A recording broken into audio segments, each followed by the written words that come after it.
Hey Frontline, day 6 of Jesus' Sermon on the Mount. We're going to be going to chapter 5, Matthew chapter 5, verse 31 through and 32. So just 2 verses here, but it's kind of sticking around the same topic of adultery that we talked about yesterday, but brings in the topic of divorce.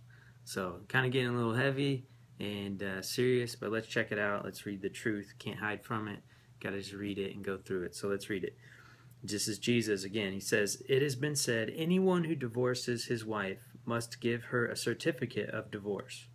But I tell you that anyone who divorces his wife, except for sexual immorality, makes her the victim of adultery, and anyone who marries a divorced woman commits adultery."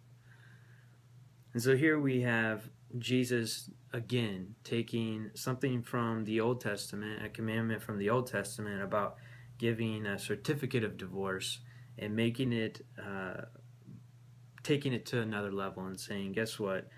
If you're going to divorce someone, it can only be for sexual immorality. Otherwise, marriage is sacred and it's something that we shouldn't be messing with. And so Jesus is taking this to another level, just like he has for these other commandments, but taking this one and taking it to another level and saying that really there's not a whole lot that can really justify a divorce. Now I know you probably know a lot of divorced people. Maybe your parents are divorced, and so this isn't about judging divorced people, but what it does show us is the importance of marriage and that commitment. After this, Jesus starts talking about oaths and our word being so important.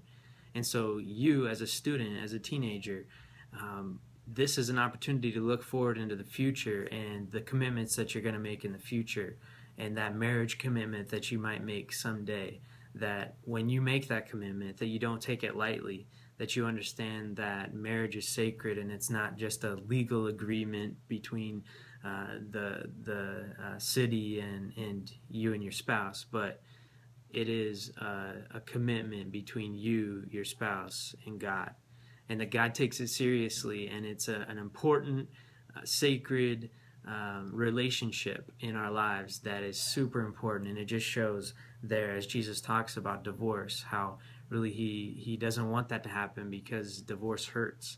And there's some reasons that it can be necessary, but at all costs, let's make sure that our commitments in the future, when you get that chance to find that love of your life that you're going to love forever, whether they do things you don't like or not, or whatever, that you're going to make a serious commitment to say that marriage is important to me because marriage is important to God and to Jesus. And so that's what the scripture is showing us. Read it, jot down some notes, like I said, and tomorrow we'll talk about oaths and that importance of our words, and we'll keep going through Matthew chapter 5.